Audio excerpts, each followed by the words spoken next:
Assalamualaikum warahmatullahi wabarakatuh. Salam sejahtera untuk kita semua. Pada pertemuan ini, saya akan membahas materi tentang komunikasi politik. Komunikasi politik berasal dari kata komunikasi dan politik.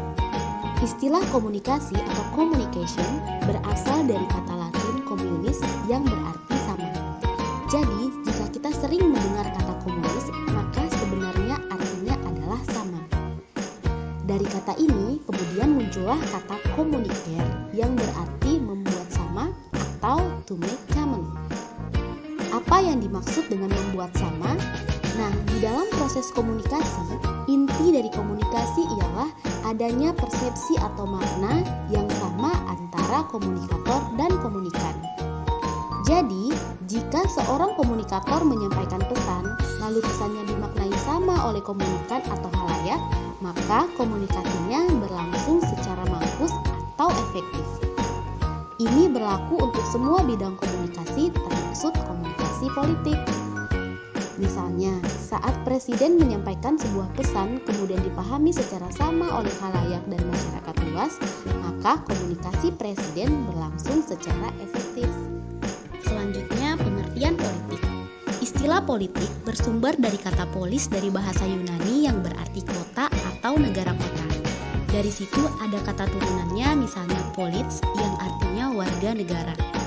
Karena itu, jika kita berbicara politik, maka tidak akan jauh-jauh dari kata negara, pemerintah, atau warga negara. Tetapi yang paling populer adalah kekuasaan. Karena faktanya, jika orang berbicara politik, itu pasti berbicara tentang kekuasaan. Salah seorang ilmuwan politik, misalnya Charlotte de Lasswell, mendefinisikan politik dengan who gets what, when and how. Siapa mendapatkan apa, kapan, dan bagaimana. Nah, apanya itu jelas adalah kekuasaan. Misalnya dalam konteks pemilu di Kabupaten Sumbawa. Siapa nantinya yang akan menjadi Bupati Sumbawa hanya yang meraih kekuasaan. Apakah itu pasangan 01 atau pasangan 02?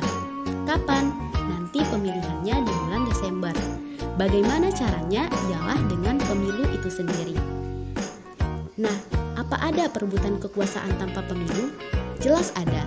Di negara-negara yang tidak demokrasi misalnya. Di negara-negara kerajaan seperti Inggris, di mana peralihan kekuasaan terjadi secara turun-temurun, mulai dari bapaknya menjadi raja hingga anaknya dan seterusnya.